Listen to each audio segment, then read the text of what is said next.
Hello everyone, NCERT Hindi medium में आप सभी का स्वागत है। आज हम कक्षा 11 की अर्थव्यवस्था की पुस्तक भारतीय अर्थव्यवस्था का विकास का अध्ययन प्रारंभ करने जा रहे हैं, जिसमें यह इकाई 1 है, विकास नीतियां और अनुभव 1947 से 90 तक।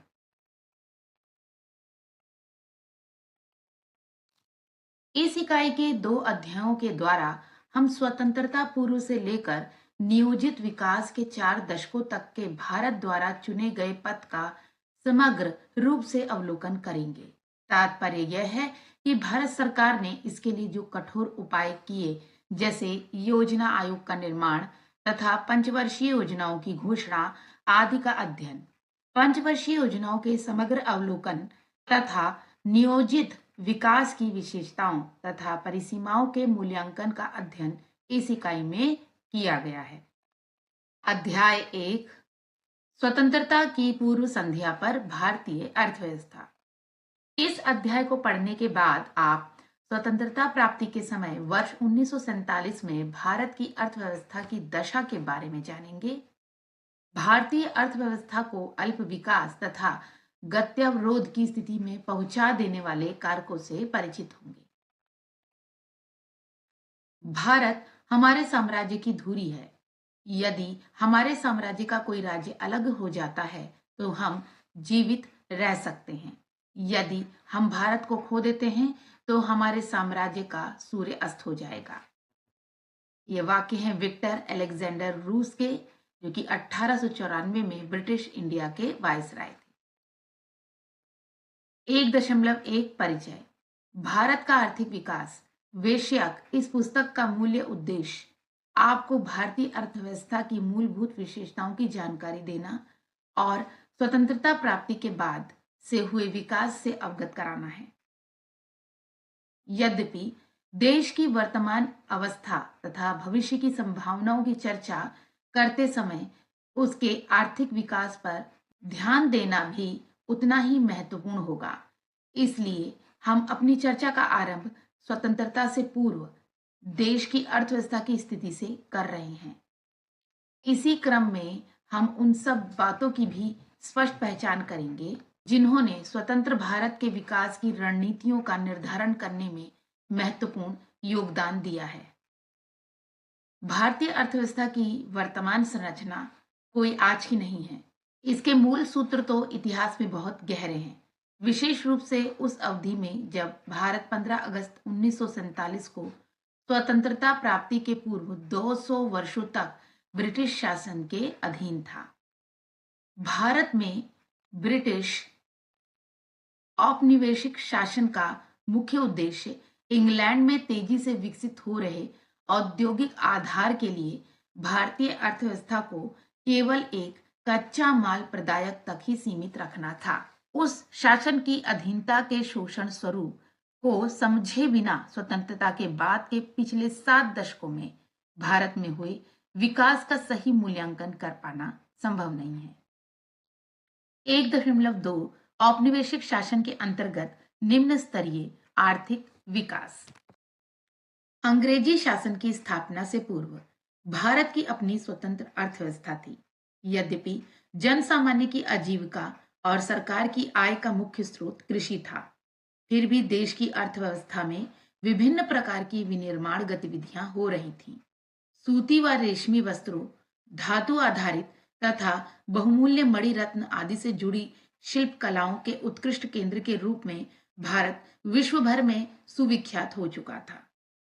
भारत में बनी इन चीजों की विश्व के बाजारों में अच्छी सामग्री के प्रयोग तथा उच्च स्तर की कलात्मक के आधार पर बड़ी प्रतिष्ठा थी।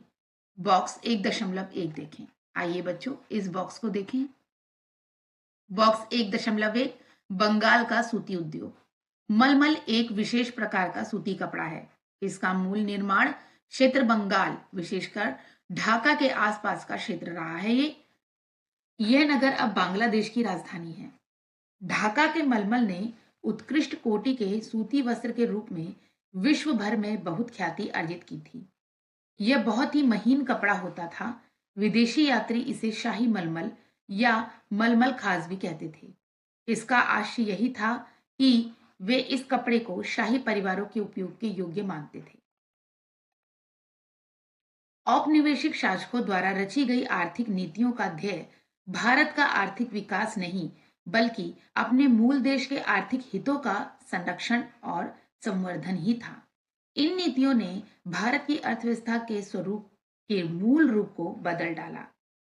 भारत इंग्लैंड को कच्चे माल की पूर्ति करने तथा वहां के बने तैयार माल का आयात करने वाला देश बनकर रह गया।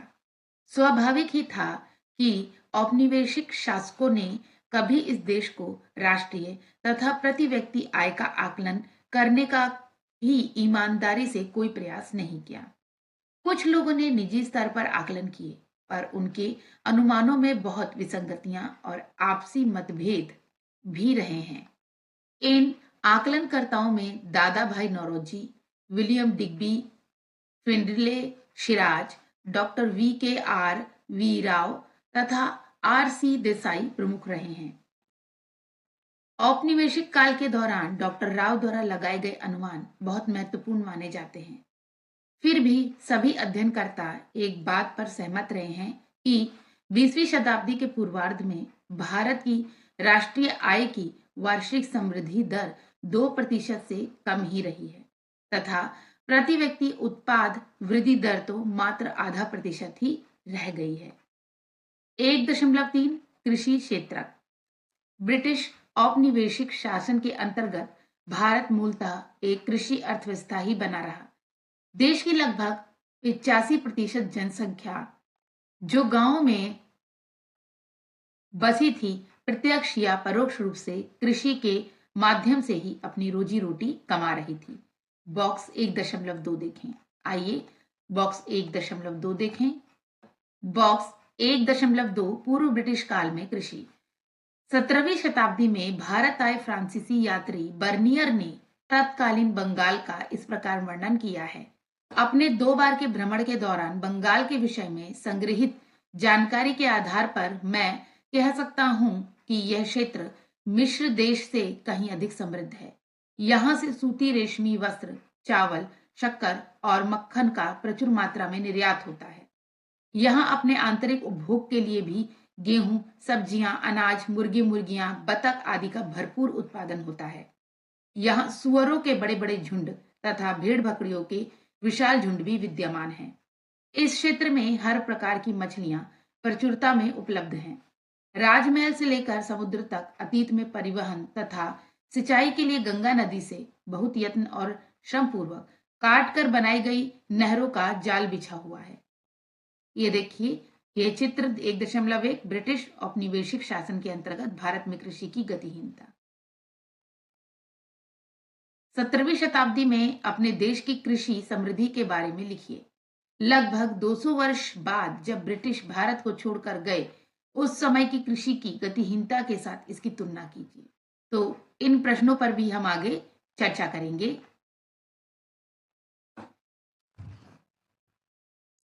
एक बड़ी जनसंख्या का व्यवसाय होने के बाद भी कृषि क्षेत्र में गतिहीनता विकास की प्रक्रिया चलती ही रही।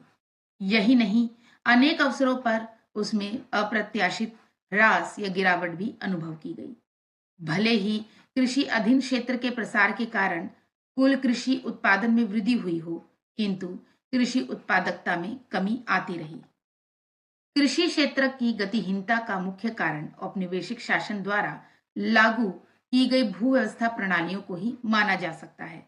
आज के समस्त पूर्वी भारत में, जो उस समय बंगाल प्रेसिडेंसी कहा जाता था, लागू की गई जमींदारी व्यवस्था में तो कृषि कार्यों से होने वाले समस्त लाभ को जमींदार ही हड़प जाते थे। किसानों के पास कुछ नहीं बच पाता था। यही नहीं, अधिकांश जमींदारों तथा सभी औपनिवेशिक शासकों ने कृषि क्षेत्र की दशा को सुधारने के लिए कुछ नहीं किया। जमींदारों की रुचि तो किसानों की आर्थिक दुर्दशा की अनदेखी कर उनसे अधिक लगान संग्रह करने तक सीमित रहती थी। इसी कारण कृषक वर्ग को नितांत दुर्दशा और सामाजिक तनावों को झेलने को बाध्य होना पड़ा। राजस्व व्यवस्था की शर्तों का भी जमींदारों के व्यवहार के विकास में बहुत योगदान रहा है। राजस्व की निश्चित राशि सरकार के कोष में जमा कराने की तिथियां पूर्व निर्धारित थीं। उनके अनुसार रकम जमा नहीं करा पाने वाले जमींदारों से उनके अधिकार छीन लिए जाते थे। साथ ही प्रौद्योगिकी के निम्न स्तर, सिंचाई सुविधाओं के अभाव और उर्वरकों का नगण्य प्रयोग भी कृषि उत्पादकता के स्तर को बहुत निम्न रखने के लिए उत्तरदायी था। किसानों की दुर्दशा को और बढ़ाने में इसका भी बड़ा योगदान रहा है।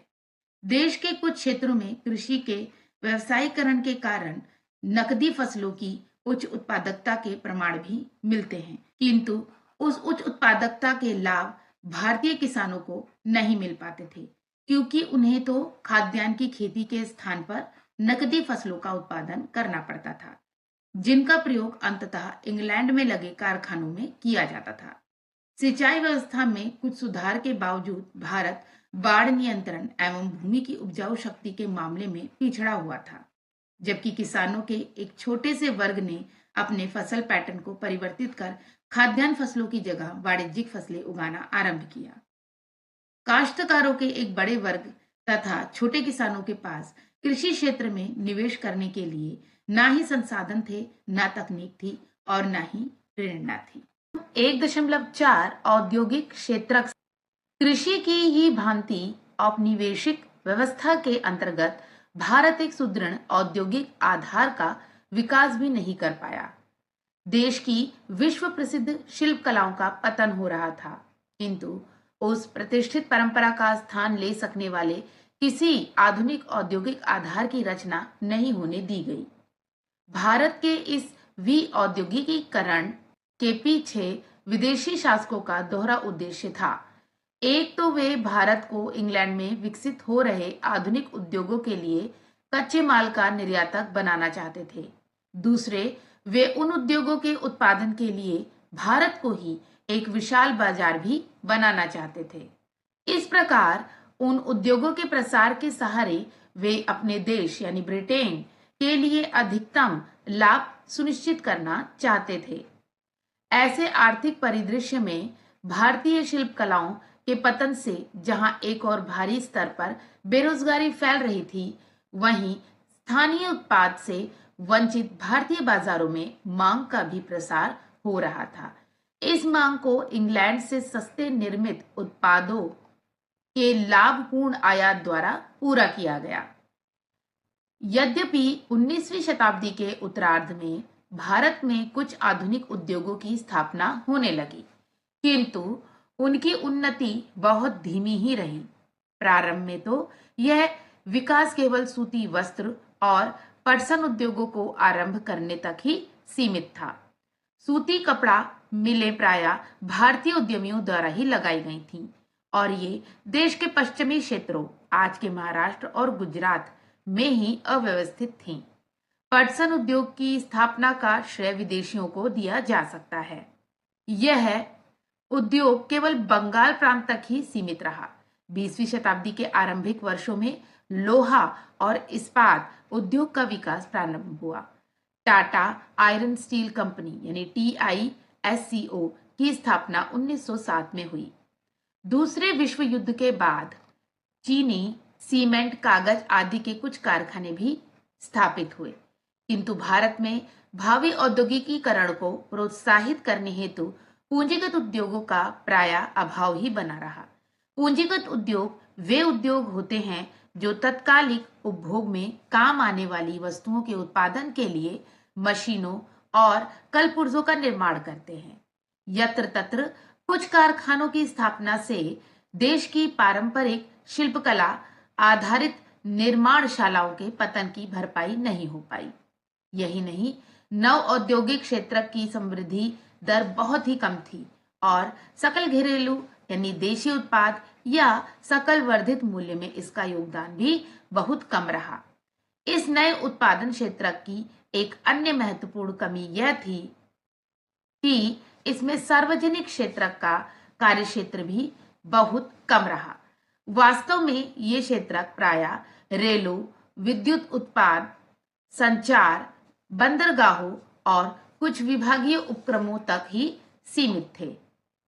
1.5 विदेशी व्यापार प्राचीन समय से ही भारत एक महत्वपूर्ण व्यापारिक देश रहा है, किंतु औपनिवेशिक सरकार द्वारा अपनाई गई वस्तु उत्पादन, व्यापार और सीमा शुल्क की प्रतिबंधकारी नीतियों का भारत के विदेशी व्यापार की संरचना, स्वरूप और आकार पर बहुत प्रतिकूल प्रभाव पड़ा। परिणाम स्वरूप भारत कच्चे उत्पाद जैसे रेशम, कपास, ऊन, चीनी, नील और पटसन आदि का निर्यातक होकर रह गया। साथ ही यह सूती, रेशमी, ऊनी वस्त्रों जैसी अंतिम उपभोक्ता वस्तुओं और इंग्लैंड के कारखानों में बनी हल्की मशीनों आदि का आयातक भी हो गया। व्यवहारिक रूप से इंग्लैंड ने भारत के आयात निर्यात व्यापार पर अपना एकाधिकार जमाए रखा। भारत का आधे से अधिक व्यापार तो केवल इंग्लैंड तक सीमित रहा।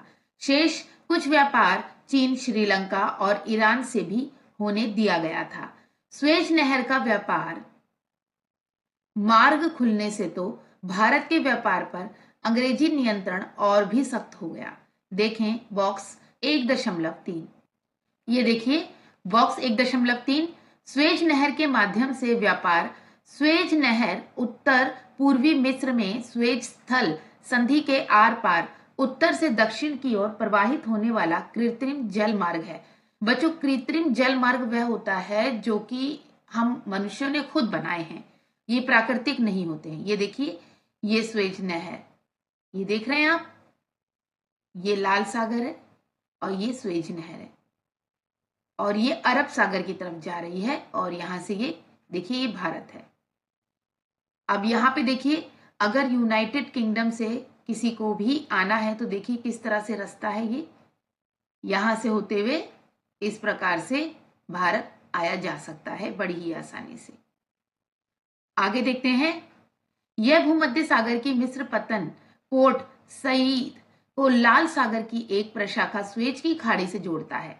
इस नहर से अमेरिका और यूरोप से आने वाले जलयानों को दक्षिण एशिया, पूर्वी अफ्रीका तथा प्रशांत महासागर तटवर्ती देशों के लिए एक छोटा और सीधा जलमार्ग सुलभ हो गया है। अब उन्हें अफ्रीका के दक्षिणी छोर की परिक्रमा नहीं करनी पड़ती। स्वेज नहर आज आर्थिक और सामरिक दृष्टि से विश्व का सबसे महत्वपूर्ण जलमार्ग है। वर्ष 1869 में इसके खुल जाने से परिवहन लागतें बहुत कम हो गई और भारतीय बाजार तक पहुंचना सुगम हो गया। ये देखिए स्वेज नहर है ये, और भारत और इंग्लैंड के बीच राजमार्ग के रूप में प्रयुक्त स्वेज नहर। आगे बढ़ते हैं। विदेशी शासन के अंतर्गत भारतीय आयात निर्यात की सबसे बड़ी विशेषता निर्यात अधिशेष का बड़ा आकार रहा, किंतु इस अधिशेष को भारतीय अर्थव्यवस्था को बहुत भारी लागत चुकानी पड़ी। देश के आंतरिक बाजारों में अनाज, कपड़ा और मिट्टी का तेल जैसी अनेक आवश्यक वस्तुएं मुश्किल से उपलब्ध हो पाती थी। यही नहीं, इस निर्यात अधिशेष का देश में सोने और चांदी के प्रवाह पर भी कोई प्रभाव नहीं पड़ा। वास्तव में इसका प्रयोग तो अंग्रेजों की भारत पर शासन करने के लिए गढ़ी गई व्यवस्था का खर्च उठाने में ही हो जाता था। अंग्रेजी सरकार के युद्धों पर व्यय तथा अदृश्य मदों के आयात पर व्यय के द्वारा भारत की संपदा का दोहन हुआ। 1.6 जनांकीय परिस्थिति। ब्रिटिश भारत की जनसंख्या के विस्तृत ब्यौरे सबसे पहले 1881 की जनगणना के तहत एकत्रित किए गए। यद्यपि इसकी कुछ सीमाएं थीं, फिर भी इसमें भारत की जनसंख्या समृद्धि की विषमता बहुत स्पष्ट थी। बाद में प्रत्येक 10 वर्ष बाद जनगणना होती रही। वर्ष 1921 के पूर्व का भारत जनांकीय संक्रमण के प्रथम सोपान पे था। द्वितीय सोपान का आरंभ 1921 के बाद माना जाता है, किंतु उस समय तक ना तो भारत की जनसंख्या बहुत विशाल थी और ना ही उसकी समृद्धि दर बहुत अधिक थी। सामाजिक विकास के विभिन्न सूचक भी बहुत उत्साहवर्धक नहीं थे। कुल मिलाकर साक्षरता दर तो 16% से भी कम ही थी। इसमें महिला साक्षरता दर नगण्य केवल 7% आंकी गई थी। जन स्वास्थ्य सेवाएं तो अधिकांश को सुलभ ही नहीं थी। जहां ये सुविधाएं उपलब्ध थी भी वहां नितांत थी अपर्याप्त। परिणाम स्वरूप जल और वायु के सहारे फैलने वाले संक्रमण रोगों का प्रकोप था। उनमें व्यापक जनहानि होने एक आम बात थी।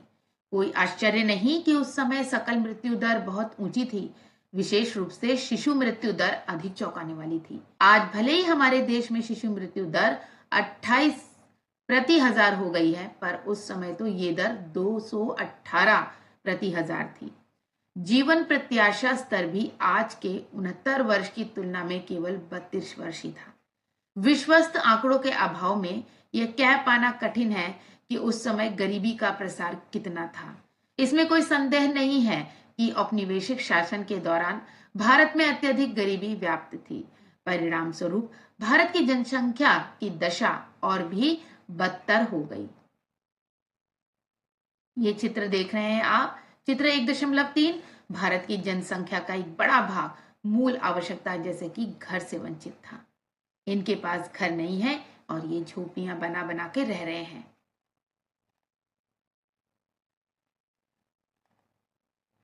1.7 व्यावसायिक संरचना। औपनिवेशिक काल में विभिन्न औद्योगिक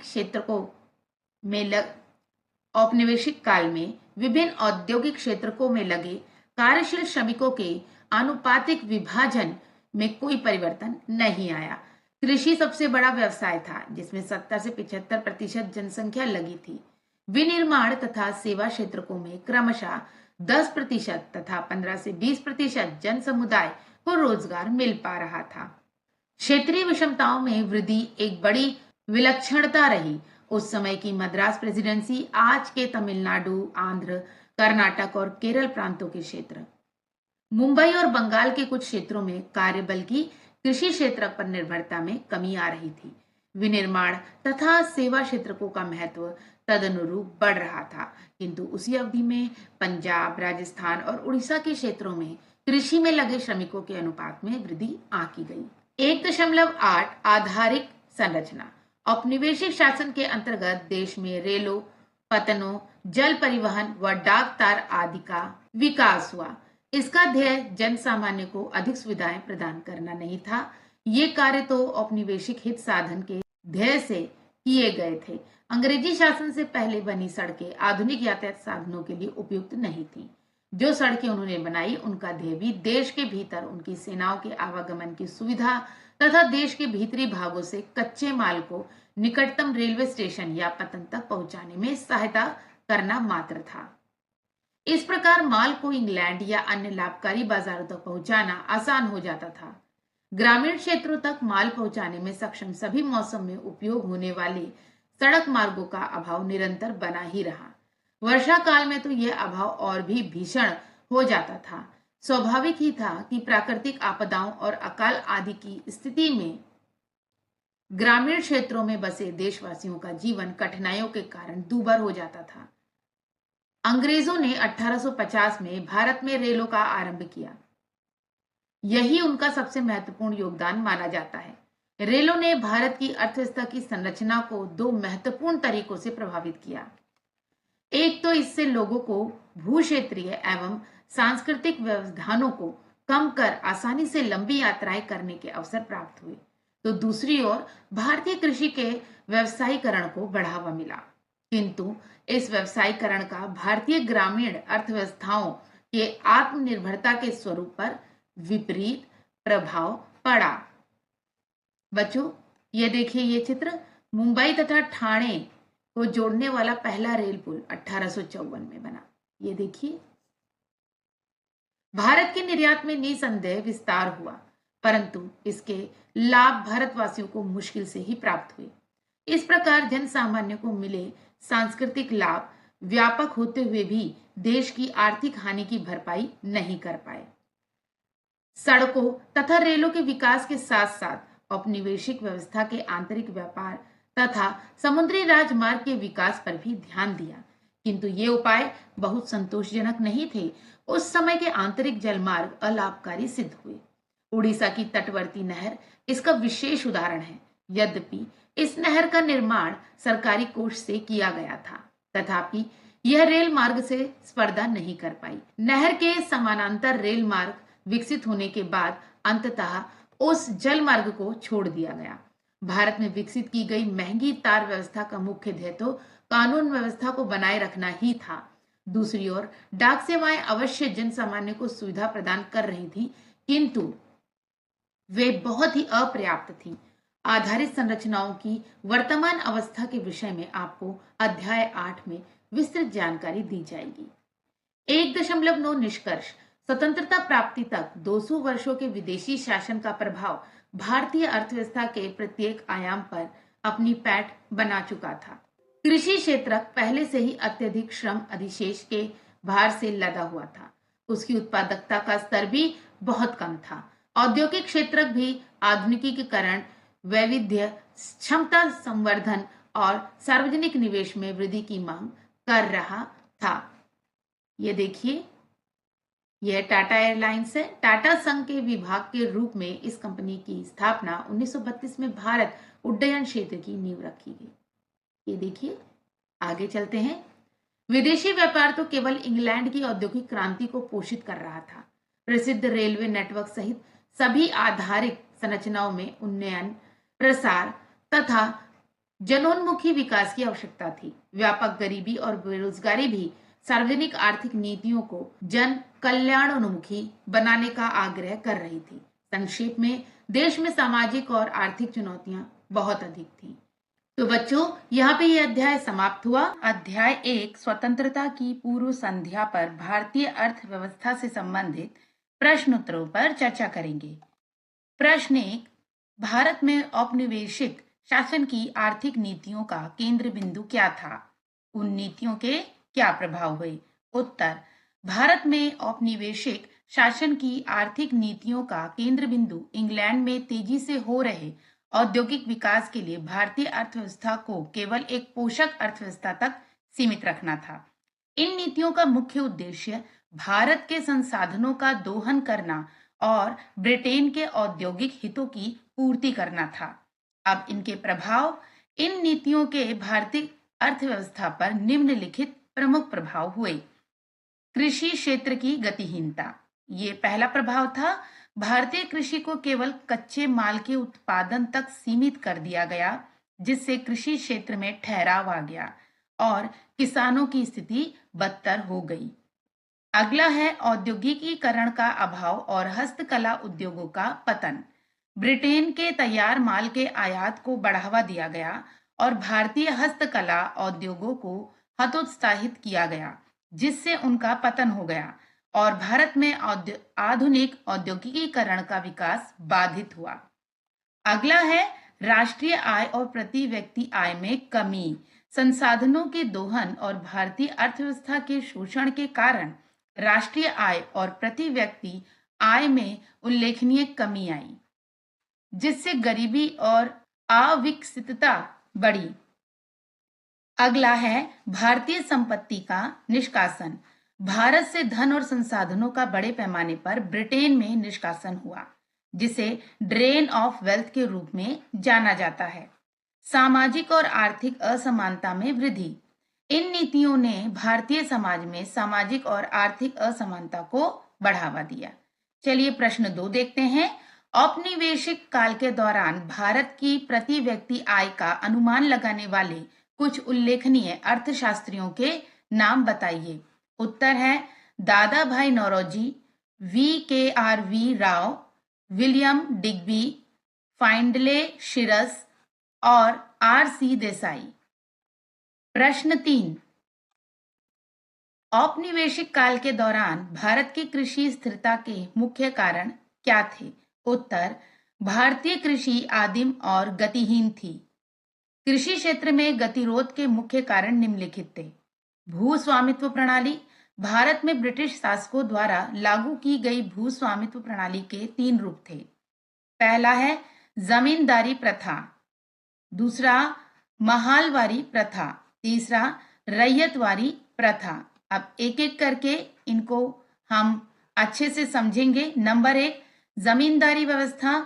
जमींदार या भूस्वामी जमीन के मालिक होते थे। जमींदारों द्वारा की जाने वाली वास्तविक वसूली सरकार को उनके द्वारा दी जाने वाली राशि से कहीं अधिक होती थी। जमींदारी व्यवस्था के कारण किसानों और सरकार के बीच बिचौलियों की संख्या में वृद्धि हुई। अनुपस्थित जमींदार प्रथा, असहानुभूतिहीन एजेंटों द्वारा किसानों का शोषण और जमींदारों और काश्तकारों के बीच दुश्मनी बढ़ी। इस व्यवस्था के तहत बिचौलियों को और वास्तविक किसानों और राज्य दोनों की कीमत पर लाभ होता था। दूसरा, कृषि का व्यवसायीकरण। कृषि के व्यवसायीकरण का अर्थ है स्वयं के उपभोग के लिए नहीं बल्कि बाजार में बिक्री के लिए फसलों का उत्पादन। किसानों को नील जैसी व्यावसायिक फसलों की खेती करने के लिए मजबूर किया गया। ब्रिटेन के कपड़ा उद्योग को कपड़ों की रंगाई के लिए नील की आवश्यकता होती थी। परिणाम स्वरूप खाद्यान्न उत्पादन में गिरावट आई।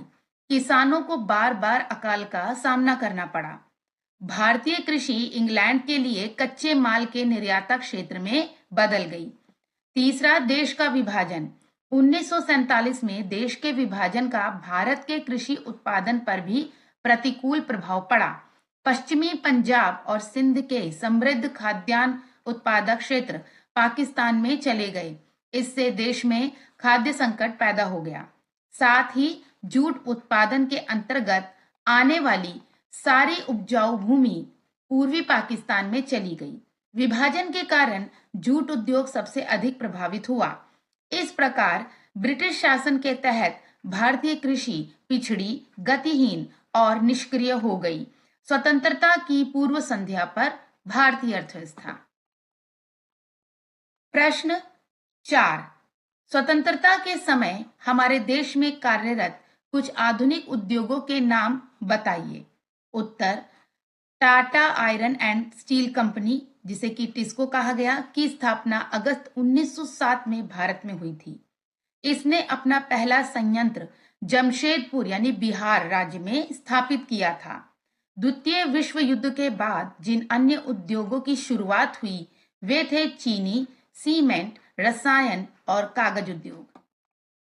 प्रश्न 5, स्वतंत्रता पूर्व भारत में अंग्रेजों द्वारा किए गए व्यवस्थित विऔद्योगिकीकरण के पीछे दोहरा उद्देश्य क्या था? उत्तर, विऔद्योगिकीकरण, भारतीय हस्तशिल्प उद्योग का पतन। अंग्रेजों ने भारत को व्यवस्थित रूप से विऔद्योगिकीकरण करने की नीति अपनाई। ब्रिटिश सरकार द्वारा किए गए विऔद्योगिकीकरण के पीछे मुख्य उद्देश्य दोहरा था। पहला, भारत से सस्ते दामों पर कच्चा माल प्राप्त करना ताकि भारत ब्रिटिश उद्योगों के लिए कच्चे माल का मात्र निर्यातक बनकर रह जाए। दूसरा, भारतीय बाजार में ब्रिटिश निर्मित वस्तुओं को ऊंची कीमतों पर बेचना। इस प्रकार उन्होंने दोहरे शोषण के माध्यम से भारत का शोषण किया। प्रश्न 6, पारंपरिक हस्तशिल्प उद्योगों का खनन ब्रिटिश शासन के दौरान किया गया था। क्या आप इस विचार से सहमत हैं? अपने उत्तर के समर्थन में कारण बताइए। उत्तर, पारंपरिक हस्तशिल्प उद्योगों के शोषण का मुख्य कारण भारत में ब्रिटिश शासकों द्वारा शुरू किया गया विऔद्योगिकीकरण था। वे भारत से सस्ते दामों पर कच्चा माल प्राप्त करते थे और भारत को ब्रिटिश उद्योगों के लिए कच्चे माल का मात्र निर्यातक बना देते थे। वे ब्रिटिश निर्मित वस्तुओं को भारतीय बाजार में ऊंची कीमतों पर बेचते थे। इसके परिणाम स्वरूप विश्व प्रसिद्ध पारंपरिक हस्तशिल्प का पतन हुआ। अंग्रेजों ने भेदभावपूर्ण शुल्क नीति अपनाई। उन्होंने भारत से कच्चे माल के मुक्त निर्यात और ब्रिटिश निर्मित वस्तुओं के भारत में मुक्त आयात की अनुमति दी, लेकिन भारतीय हस्तशिल्प के निर्यात पर भारी शुल्क लगा दिया। इस प्रकार भारतीय बाजार ब्रिटेन में निर्मित कम कीमत वाले सामानों से भर गए। भारतीय हस्तशिल्प ने घरेलू बाजार और निर्यात बाजार दोनों खोना शुरू कर दिया। अंततः हस्तशिल्प उद्योग का पतन हो गया। प्रश्न 7, भारत में बुनियादी ढांचे के विकास की अपनी नीतियों के माध्यम से अंग्रेज क्या उद्देश्य हासिल करना चाहते थे? उत्तर, ब्रिटिश शासन के दौरान रेलवे, जल परिवहन, बंदरगाह, डाक और तार आदि के रूप में कुछ बुनियादी ढांचे का विकास किया गया था। हालांकि इन विकासों के पीछे असली इरादा अपने औपनिवेशिक हितों की पूर्ति करना था। भारत में बुनियादी ढांचे के विकास के पीछे ब्रिटिश शासकों के मुख्य उद्देश्य थे। पहला, विशाल भारतीय भूभाग पर प्रभावी नियंत्रण और प्रशासन स्थापित करना। इसके लिए अंग्रेजों ने महत्वपूर्ण प्रशासनिक और सैन्य केंद्रों को रेलवे लाइनों से जोड़ा। दूसरा, विदेशी व्यापार के माध्यम से लाभ कमाना। इसके लिए उन्होंने रेलवे को प्रमुख बंदरगाहों और विपणन केंद्रों या मंडियों से जोड़ा। तीसरा, भारत में ब्रिटिश धन के लाभदायक निवेश के अवसर पैदा करना। चौथा, भारत के भीतर सेना जुटाना और कच्चे माल को सड़कों के माध्यम से निकटतम रेलवे स्टेशन या बंदरगाह तक पहुंचाकर ब्रिटेन भेजना।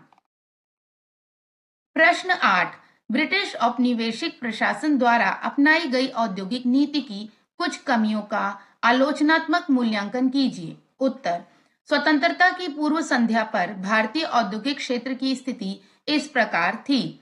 पहला, विऔद्योगिकीकरण, भारतीय हस्तशिल्प उद्योग का पतन।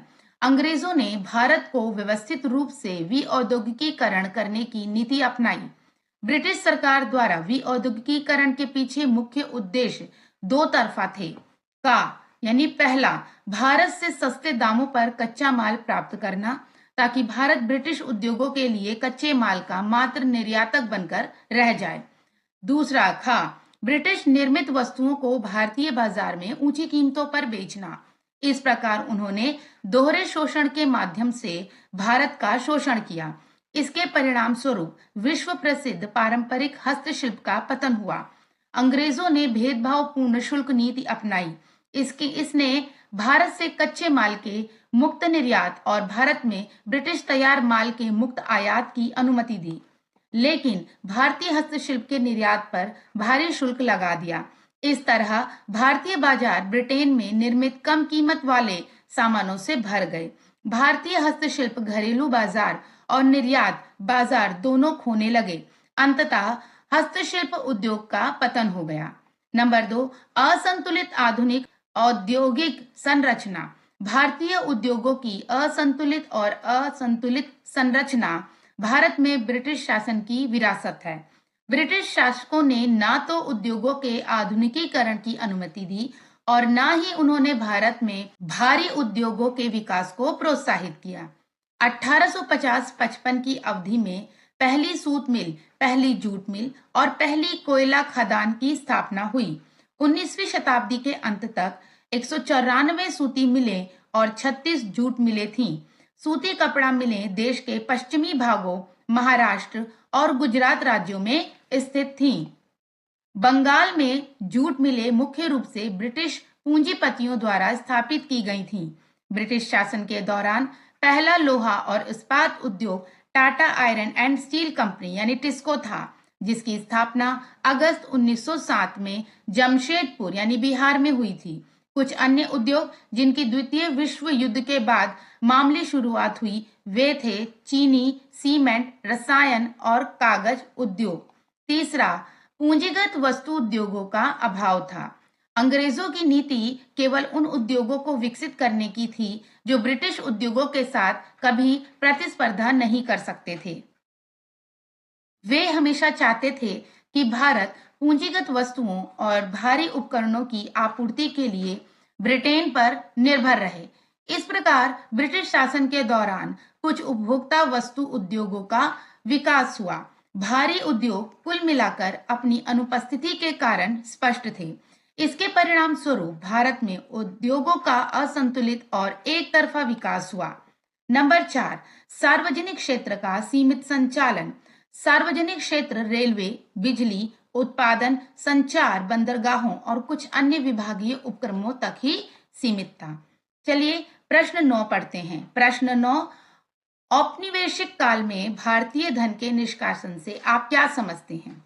उत्तर, धन के निष्कासन का अर्थ है कि भारत में अंग्रेजों की आर्थिक नीतियां मुख्य रूप से भारत के व्यापार से अधिकतम लाभ प्राप्त करने के लिए प्रेरित थीं। भारत के विदेशी व्यापार से बड़ा निर्यात अधिशेष उत्पन्न हुआ। इस निर्यात अधिशेष के परिणाम स्वरूप भारत में सोने या चांदी का कोई प्रवाह नहीं हुआ। भारत के धन का ब्रिटेन में निष्कासन हुआ। यह निम्नलिखित तथ्यों से स्पष्ट है। अधिशेष का उपयोग ब्रिटेन में औपनिवेशिक सरकार द्वारा स्थापित कार्यालय द्वारा किए गए खर्चों के भुगतान के लिए किया गया था। अधिशेष का उपयोग ब्रिटिश सरकार द्वारा लड़े गए युद्धों के खर्चों का भुगतान करने के लिए किया गया था।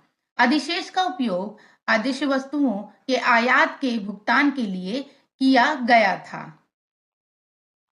प्रश्न 10, जनसांख्यिकी परिवर्तन के पहले से दूसरे निर्णायक चरण को चिन्हित करने वाला निर्णायक वर्ष कौन सा माना जाता है? उत्तर 1921 निर्णायक वर्ष है। इसे महाविभाजन का वर्ष कहा जाता है। प्रश्न 11, औपनिवेशिक काल के दौरान भारत की जनसांख्यिकी रूपरेखा का मात्रात्मक मूल्यांकन कीजिए। उत्तर स्वतंत्रता की पूर्व संध्या पर जनसांख्यिकी की स्थिति इस प्रकार थी। नंबर 1, उच्च जन्म दर और मृत्यु दर। उच्च जन्म दर और उच्च मृत्यु दर को किसी देश के पिछड़ेपन का सूचक माना जाता है। जन्म दर और मृत्यु दर दोनों ही बहुत ऊंची थी, क्रमशः 48 और 40 प्रति हजार व्यक्ति। नंबर 2, उच्च शिशु मृत्यु दर। यह 1 वर्ष से कम आयु के बच्चों की मृत्यु दर को संदर्भित करता है। यह लगभग 18 प्रति हजार जीवित जन्म थी। नंबर 3, कम जीवन प्रत्याशा। जीवन प्रत्याशा का अर्थ है कि एक नवजात शिशु के औसतन कितने वर्षों तक जीवित रहने की उम्मीद है। यह 32 वर्ष जितनी कम थी। नंबर 4, व्यापक निरक्षरता। किसी देश के लोगों में व्यापक निरक्षरता उसकी गरीबी और पिछड़ेपन का सूचक मानी जाती थी। 1941 की जनगणना, जो ब्रिटिश शासन के तहत अंतिम जनगणना थी, के अनुसार साक्षरता दर 17% आंकी गई थी। इसका अर्थ है कि कुल जनसंख्या का 83% निरक्षर था। 5, निम्न जीवन स्तर। स्वतंत्रता के समय लोग अपनी आय का 80 से 90% हिस्सा बुनियादी आवश्यकताओं यानी भोजन, कपड़े और मकान पर खर्च करते थे। फिर भी लोगों को पर्याप्त मात्रा में भोजन, कपड़े या मकान नहीं मिलता था और लाखों लोग भूखे मरते थे, नंगे रहते थे और झोपड़ियों या खुले में रहते थे। इसके अलावा भारत के कुछ हिस्से भयंकर अकाल की चपेट में आ गए। ये अकाल इतने भयंकर थे कि लाखों लोग मारे गए। भारत के सबसे बुरे अकालों में से एक 1943 का बंगाल का अकाल था, जिसमें 30 लाख लोग मारे गए थे। प्रश्न 12, भारत की स्वतंत्रता पूर्व व्यवसायिक संरचना की प्रमुख विशेषताओं पर प्रकाश डालिए। उत्तर व्यवसायिक संरचना का अर्थ है कि किसी अर्थव्यवस्था के विभिन्न क्षेत्रों में कार्यबल का वितरण। स्वतंत्रता की पूर्व संध्या पर व्यवसायिक संरचना की स्थिति इस प्रकार थी। नंबर 1, कृषि क्षेत्र का प्रभुत्व। कृषि क्षेत्र में कार्यबल का सबसे बड़ा हिस्सा था, जो 72% था। विनिर्माण और सेवा क्षेत्रों में क्रमशः 10% और 18% का योगदान था। नंबर 2, क्षेत्रीय विविधताओं में वृद्धि। क्षेत्रीय विविधताएं बढ़ रही थीं। तमिलनाडु, आंध्र प्रदेश, केरल, कर्नाटक, महाराष्ट्र और पश्चिम बंगाल राज्यों में कृषि क्षेत्र पर कार्यबल की निर्भरता कम हुई। दूसरी ओर उड़ीसा, राजस्थान और पंजाब राज्यों में कृषि क्षेत्र में कार्यबल की हिस्सेदारी में वृद्धि हुई। इस प्रकार भारत की व्यावसायिक संरचना स्थिर और असंतुलित थी।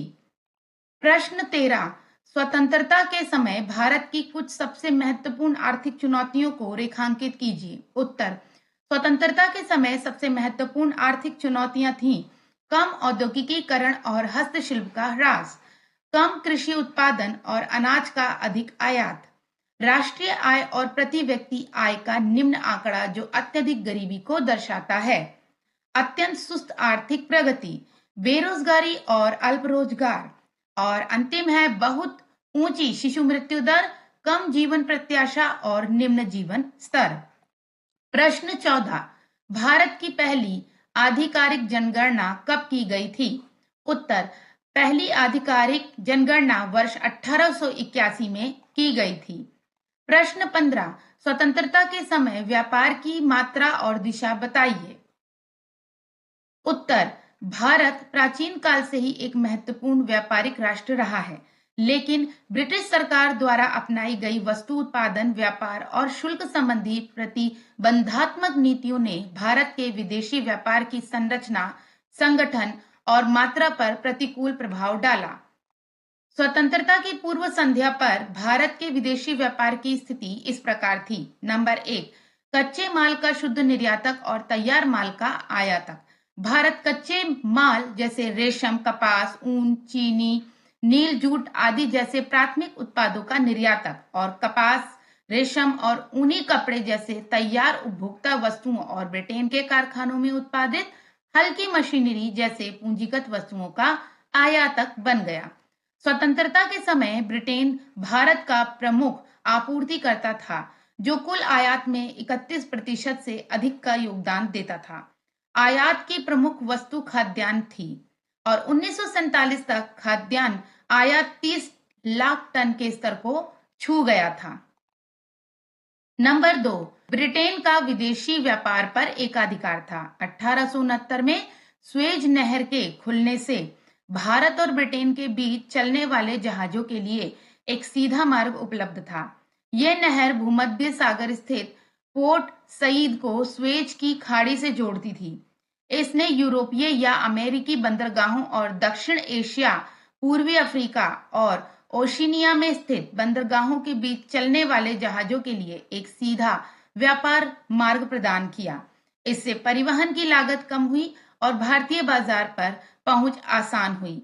दूसरे शब्दों में भारतीय बाजार का दोहन अब आसान हो गया। अंग्रेजों ने भारत के विदेशी व्यापार पर एकाधिकार बनाए रखा। भारत का आधे से अधिक विदेशी व्यापार ब्रिटेन के साथ होता था। अंग्रेजों ने चीन, सीलोन यानी श्रीलंका और फारस यानी ईरान जैसे कुछ अन्य देशों के साथ व्यापार की अनुमति दी। प्रश्न 16, क्या भारत में अंग्रेजों ने कोई सकारात्मक योगदान दिया? चर्चा कीजिए। उत्तर, ब्रिटिश सरकार ने भारत का कई तरह से शोषण किया, लेकिन उद्देश्यों की प्राप्ति के तरीके कभी-कभी सकारात्मक परिणाम भी देते हैं। उनके शोषणकारी कार्यक्रमों और नीतियों का भारत पर कुछ सकारात्मक प्रभाव पड़ा। इनमें से कुछ सकारात्मक प्रभाव इस प्रकार थे। नंबर 1, कृषि के व्यवसायीकरण से कृषि में एक बड़ी सफलता मिली और इसके परिणाम स्वरूप खाद्यान्न उत्पादन में आत्मनिर्भरता आई। दूसरा, बुनियादी ढांचे, रेलवे और सड़क मार्गों के विकास ने आर्थिक और सामाजिक विकास के नए अवसर पैदा किए और सांस्कृतिक और भौगोलिक बाधाओं को तोड़ा। तीसरा, रेलवे ने लंबी दूरी तक माल की आवाजाही के माध्यम से कृषि के व्यवसायीकरण को बढ़ावा दिया और लोगों को एक स्थान से दूसरे स्थान तक आसानी से जाने में सक्षम बनाया। नंबर 4, परिवहन के माध्यम से सूखा प्रभावित क्षेत्रों में भोजन और आवश्यक वस्तुओं की आपूर्ति उपलब्ध कराई जा सकी। पांचवा, भारतीय अर्थव्यवस्था में श्रम विभाजन और विशेषज्ञता के माध्यम से मौद्रिक प्रणाली का व्यापक विस्तार और उत्पादन में वृद्धि देखी गई है। तो बच्चों, इस प्रकार हमने अध्याय 1 स्वतंत्रता की पूर्व संध्या पर भारतीय अर्थव्यवस्था से संबंधित प्रश्न उत्तर पर चर्चा की। बच्चों, इन प्रश्नों के उत्तर को आप समझ से अच्छे से पढ़िए। इसके पश्चात आप अपने शब्दों में इनके उत्तर लिखने का प्रयास करिए और यदि आप और भी कुछ इसमें लिख सकते हैं, जोड़ सकते हैं, तो ये बहुत अच्छी बात है। मिलते हैं नेक्स्ट वीडियो में। Goodbye everyone.